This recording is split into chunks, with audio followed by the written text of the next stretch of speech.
am on a mission to make Tottenham European champions. And we are at a critical point of this journey. A week and a half away from the January transfer window with an absolute war chest awaiting us for spending. And you can bet your ass we're going to be spending it this window. With so many areas that I want to improve today, this episode is going to be chaotic. Strap in. Get ready for episode 4 of the FC25 Tottenham career mode. But we cannot slack off waiting for the January window. 6 points on the line, and this one a massive game. 5th versus 6th, we take on Nottingham Forest. Come on, Gibbs White, Benton Kerr. Benton Kerr's gonna line that one from distance.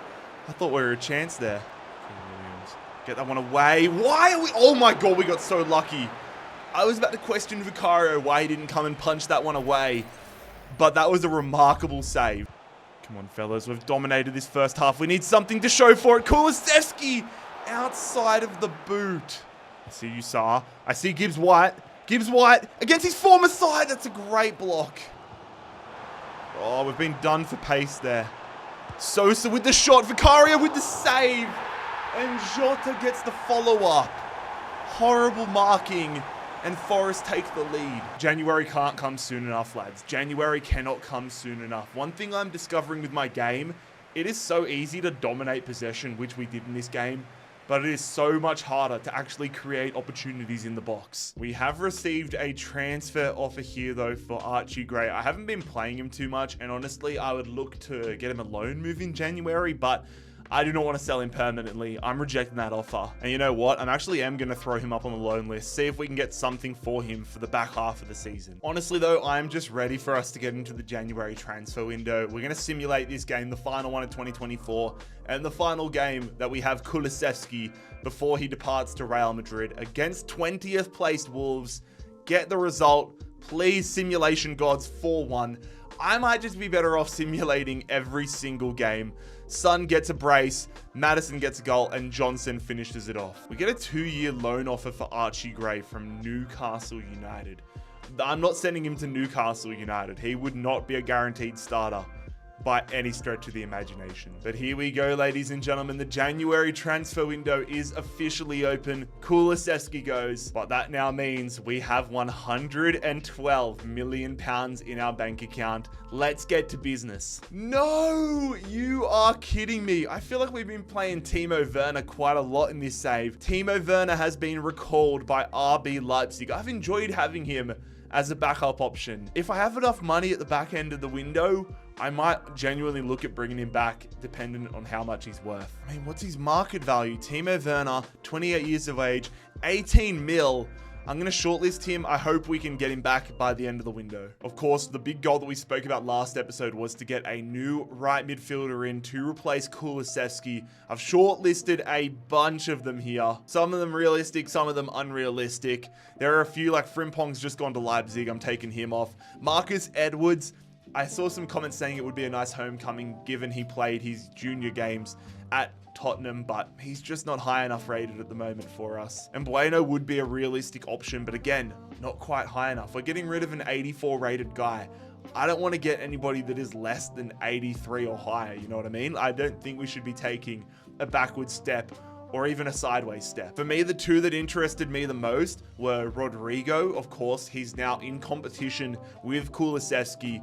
He's not like playing that often with Real Madrid in real life from what I gather as well. He's a little bit on the outer.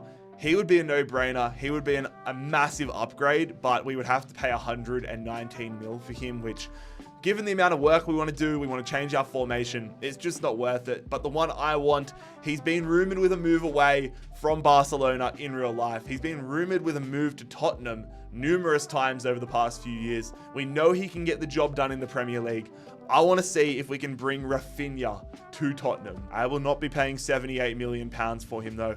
I want to see if we can pay 30 or so. Let's see how Barca are feeling, though. It did say we could get him for about 34 mil, so I am going to offer that. If we could still have 77 mil in the bank, that would be absolutely unbelievable.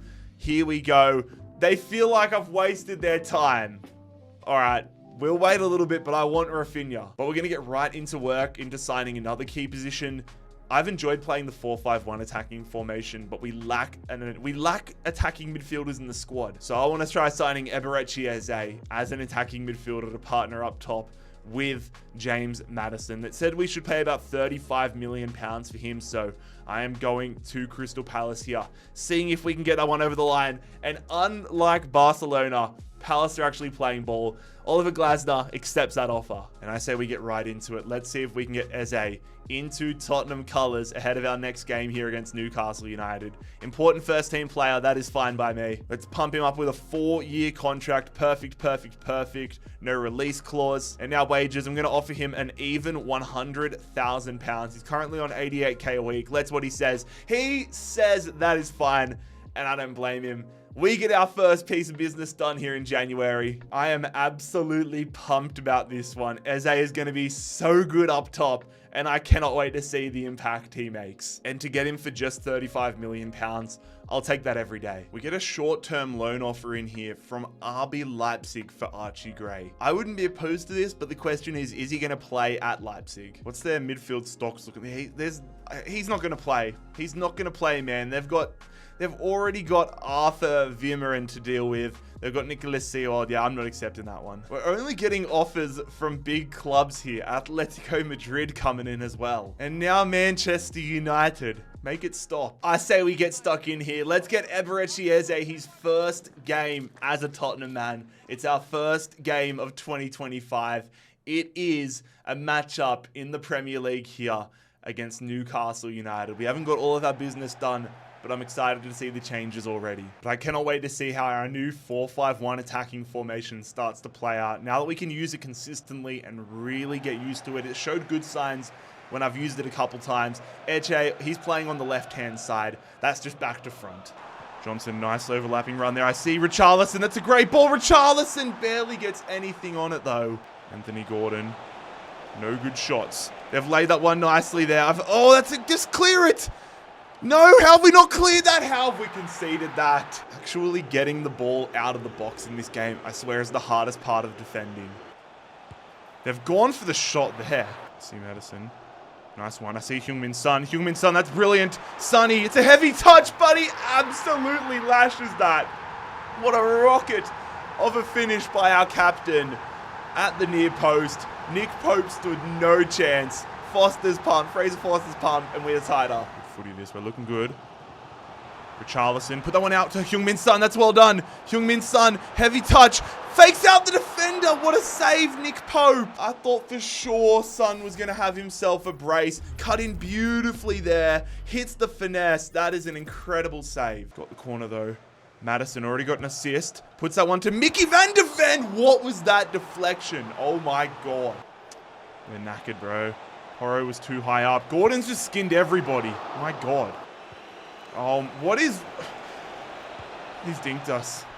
What is... Romero's just standing there like a passenger. I hate defending, man. I hate it. If you don't control everybody, they just do nothing. I'm trying to get my players back. I'm trying to mark Isak. Or whoever had the ball that played it to Isak. Romero's just standing there like, oh, I should probably mark up. Like, look, he's just standing flat-footed. Isak makes a great run, and Romero just stands there. Anyways, I queued up these substitutions before we conceded, trying to get an attacking spark, and now we desperately need it. Come on, Richarlison, you've got to get that away quicker. Everything is so slow in this game. So slow. That's such a frustrating game to lose. Such a frustrating game.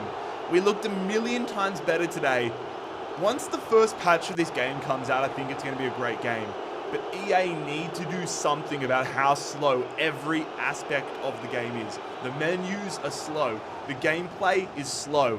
I don't care about it being a slow build-up of a game, but the actual input. I press a button and it doesn't register it until a second later. That is not acceptable. Now, Fenerbahce is a place I actually wouldn't mind sending Archie Gray. This would be fine with me. Let's see if we can sort out a short-term deal here with Jose Mourinho. Transfer offer for Pedro Porro, not even close. I don't think I'll sell Porro this entire career mode. He's been one of our most important players. And the short-term deal has been accepted by Fenerbahce.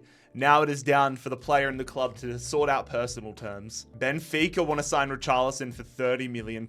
I'm rejecting that though.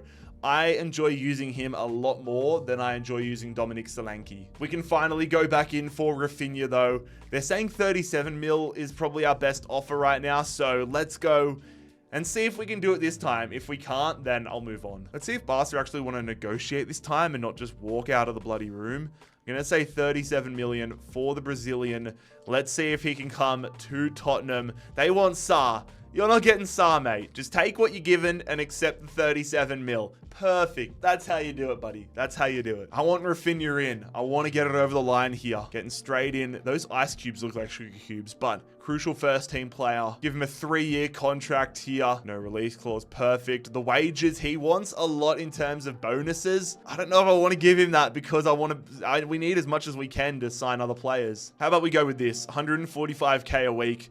Let's see if we can get Rafinha in. Rafinha is a Tottenham player, and I'm hoping he can be the answer and unlock a lot of opportunities for us at the attacking midfield, at the right wing role rather, the right midfield role. We just didn't mesh with Kulusevski, but I'm hoping we can mesh with Rafinha. If we can't mesh with Rafinha, then I'm thinking maybe I'm the problem. But let's all give a warm welcome to the Brazilian who joins us from Barcelona for 37 mil. Third round of the FA Cup. Simulating this one, we've got a game against Arsenal, North London derby away at the Emirates coming up in 4 days, so rotating the squad heavily.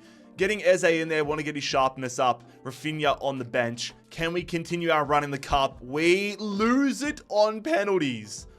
All right. We lose to Blackburn on penalties. That is, we missed 3 penalties in a row. That is not good. So we are out of the FA Cup to Blackburn. And that means if we want to win a trophy here in Season 1, it's going to have to be either the Premier League, which isn't looking likely, or the Europa League. But in better news, Archie Gray is heading off on loan for the next 6 months, sending the young Englishman to link up with Jose Mourinho. But if there was ever going to be a time where we pray that we get our stuff sorted out, it needs to be today. North London derby, 6th versus 4th. We're taking on the Gunners. Come on, Tottenham, let's get this result. Saka with the long shot there and puts it wide. Rafinha on debut. He's got incredible ball control there. Through. Richarlison, what a touch! Oh my god, that would have been incredible. Eze, nicely held up there. Udogie. Maddison! James Maddison gives us the lead! We take the lead in the North London derby. We look so much sharper and a little bit of darts for your liking. All we are forcing Arsenal into is long shots, and I'm totally fine with that. They go for a long shot on the stroke of halftime. That's a nothing shot from them, and we head into the sheds with the lead. Porro against Trossard. No shooting angles for Havertz. Lays that one off straight at Vicario. Oh, I'm going to have a heart attack. Holding it up. Back to Destiny. Destiny. Back post. What a ball. Rafinha. What was that technique? I should have gone for a bicycle, to be honest. We're making a double substitution here for the final 5 minutes. Romero absolutely knackered. Needs some fresh legs on to hold this one out. Don't be dumb, fellas. Just pass it around the back. Come on! That is such a massive result. We needed that so desperately. We looked so good there. And I've got to say, Rafinha and Eze both were key players here. I feel like we're starting to get more out of Heung-Min Son now that we understand how to play with him. And I'm really starting to understand how to use this team. It only took the first half of the year. We did speak about this last episode, but we desperately need ourselves a backup centre-back. Romero and Van de Ven, their stamina isn't great. I feel like I'm continually having to replace them. So I want to go in here and get ourselves a serviceable defender who's going to be a solid starter for the rotation. So I've shortlisted 5 players here. Ezri Konsa, Wilfred Singo, Facundo Medina, Isaac Heen, and Victor Nelson. All of them with their own little positives and negatives. Some of them, like Konsa, are probably heading towards the prime of their career. Then you got players like Singo, who are still having some growth on their side. I can afford most of them. I would like to save a little bit of money to potentially go for Werner, but I'm also realistically figuring out maybe that's not the best option. We could go in for Nelson, and then we'd probably be pinching pennies if we wanted to get Werner. In my opinion, the one I probably want to go in for the most here, though, is Facundo Medina. He's 81 overall, 25 years of age, can turn into an absolute stud, and could be one of the best defenders in the Premier League here. We're going to have to put a lot of our budget into him, but I think this is the right move. See if we can get it sorted here for about £28.5 million. That would be very nice. If RC Lens were willing to do that, 28.5 mil, and they accept that straight away.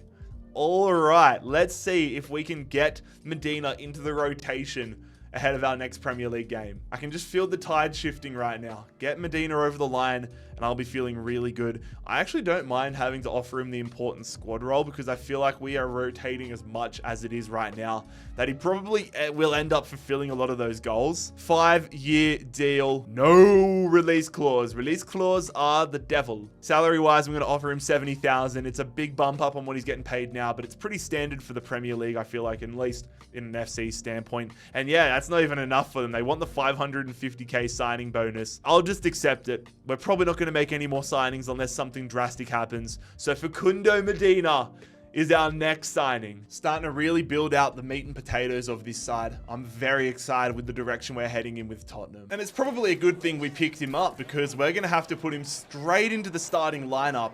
We are extremely tired. A few days after the Arsenal game, we have Everton away at Goodison Park. They come straight out of the gate. Beto, that is a rocket of a shot. We need to clamp up on them. Gibbs White, Palacios, out here to Brennan Johnson. Brennan Johnson, I see in the middle. Gibbs White, that's brilliantly turned. That should have been a goal. Oh, he's done well there, Brennan Johnson. He's going to swing that one in. That's a great ball. Eze! Oh, that deflection almost helped us out. Beto. Medina. What is that? Oh my God. How have they not done that? Vicario was on the whole wrong side. They've hit that straight up the middle. I am counting my blessings right now not to be behind. I'm making a double substitution. We just need fresh legs. These aren't even tactical at this point. It is purely for stamina. Get that away. They get that one. O'Brien puts it over. Trying to skill his way. Gets that one to Son. Son, that's turned well. Heung-min Son turns O'Brien out. I hit the R1 button. I'm starting to really find some success with that. Facing up a defender, hitting R1, completely turning them just like Heung-min Son did. Because look, I complain about my defenders being bad, but O'Brien there for the CPU was literally standing like Romero did before. No. They get the shot. Vicario, big save. Stay focused, lads. Make it 2 wins on the trot. Finally starting to find our form. I would love if we were getting some 2-0, 3-0 wins, but our defense is holding strong and we're starting to figure out how to play. Transfer offer in for Richarlison. They want to give us Kamada. I could use Kamada, like a player like Kamada in the attacking midfielder role. And if I had like an extra 20 mil, I would honestly go in for somebody like that. But I don't want to sell Richarlison. How about that? Medina getting in the team of the week on debut. That is a great start. Offer received for Sarr. I mean, it does feel like 35 is a lot of money for our third string center midfielder at the moment. But what I'll probably do is next season, I'll probably look to grow like Sarr, keep Sarr in the squad. Maybe move on Bentancur. It'll come down to what our budget is looking like, to be honest. And there is not a chance that I am selling Jed Spence. It's basically a like-for-like swap here from Hull City, but Spence has been so invaluable as a backup player. We do have 2 games remaining, though, in the Europa League group stages, and we currently sit 10th. Top 8 automatically goes through. We play 9th place Hoffenheim. They're 1 point ahead of us. A win here could put us all the way into the top 4, dependent on other results. It's coming down to crunch time. So let's see how we go as we travel to Germany and take on the German outfit. Sorry, I got distracted. I'm looking at my window right now, and there is a full police escort going on. I think the Washington NFL team is coming into town. I live in Cincinnati, if you guys didn't know. I live downtown. And the Monday Night Football game is on tomorrow night between the Bengals and the Commanders. And yeah, they just had a full police escort with about seven full coaches. Interesting. Early corner opportunity here. James Maddison. Ball. Back post. Solanke. You've got to score that, bro. You've got to at least put that on target. James Maddison's been involved in everything to start this game. Gonna hold it up there. Oh, what a ball through to Solanke. Finesses it. I just can't score when it comes to Solanke. Feed it. Oh, beautifully in behind. Come on, we're just peppering them right now. Rafinha. Rafinha, he scores it. Rafinha is more clinical than Solanke. He gets his first goal as a Tottenham player, and you can't say we don't deserve it. We have been on fire in these opening 17 minutes. Maddison again involved here. James Maddison holding it up. Solanke going to Gibbs White. Gibbs White, long shot straight at the keeper. Good ball. Good run, Rafinha. Good touch. Can Rafinha get in here and get himself a brace? Rafinha, yes, he does. Oh, I am loving using this man. Rafinha bags himself a brace, and that is well deserved. We are playing incredible football right now. We're absolutely humping them. I want to keep the lads fresh for the game in the Premier League this weekend, making a triple substitution to hopefully close this out. That is a huge win. I've got so much confidence after that. 3 points in the Europa League. That has surely at least booked us a playoff spot. Hopefully, we've done enough to get a top 8 spot. I do think at the back end of the transfer window here, we do need another attacking midfielder. Our budget is low, so I want to see who's available at the attacking midfield role in free agency. So we've got a Qatari guy, Ali Assad, Christopher Horvath, Sarpreet Singh, who I know from the A-League, Carlos Rodriguez. We've got to go in for him. We've got to go in for this dude, Carlos Rodriguez, Mexican attacking midfielder, 76 rated. He would be a perfect 4th string attacking midfield option. Screw it, let's go see if we can get him in. 7 million market value. Can we get him on a free? Perfect, he wants sporadic. I'm fine with offering Carlos Rodriguez sporadic. Let's offer him a 3-year deal. He only wants the 1. How about 2, mate? How about a 2-year? Perfect, he accepts that. No release clause. And then recommended wages. I'm just going to follow the recommendations. I'll bump it even up a little bit more just to get this one over the line. Carlos Rodriguez has signed on with Tottenham. I'm starting to quickly realize in this FC25 game that squad depth is one of the most important things in career mode. So I'm making the most of that. Carlos Rodriguez, welcome to Tottenham. We're on a 3-game winning streak in all competitions. Let's see if we can extend it. Make it 3 wins on the trot in the Premier League. At home, rainy game on the 26th of January against Leicester City. The scoreline is a 2-0 win. Van de Ven, Odegaard off the bench. Perfect. That is what we want. 2-0 over Leicester. Okay, so we have our final game in the Europa League group stages. We sit 7th, which would right now get us into the round of 16, but it's going to come down to goal difference. We're fortunate. We are versing 34th place, like literally, 34th place Elfsborg, the 3rd worst team in the entire league stages. It might be a risk, but if we can't get past them, we don't deserve to be straight through. We're rotating, but still got some of our stronger players in there. A win guarantees us a spot into the round of 16. If not, we'll have to be going via the playoffs. Here we go. It is... We dropped down to 10th. We dropped down to 10th. I cannot... I should have just played the game. I should have just played the game. So that means we're into the playoffs. It's just an unnecessary risk. We should be the favorites, but we're going to be traveling to Greece, taking on PAOK. We could have had ourselves an automatic spot into the round of 16, but now we go through the playoffs. I should have just played the damn game. But deadline day is here. Honestly, lads, I'm happy with the business we have done. I'm going to be skipping deadline day. I don't think we need any more players in or anybody out. So this is what our strongest possible starting lineup looks like as we finish the January window and we get ready for the back half of season 1 with Tottenham. We sit 5th in the Premier League. The title looks like it is just about away from us, but we are in the hunt for the top 4. We need to get a run going here because we can't allow Arsenal and Chelsea to separate from us. It is going to be a massive episode 5 coming up in a few days' time. Lads, if you enjoyed today's episode of the Tottenham Career Mode, click here to subscribe and click here to watch another video.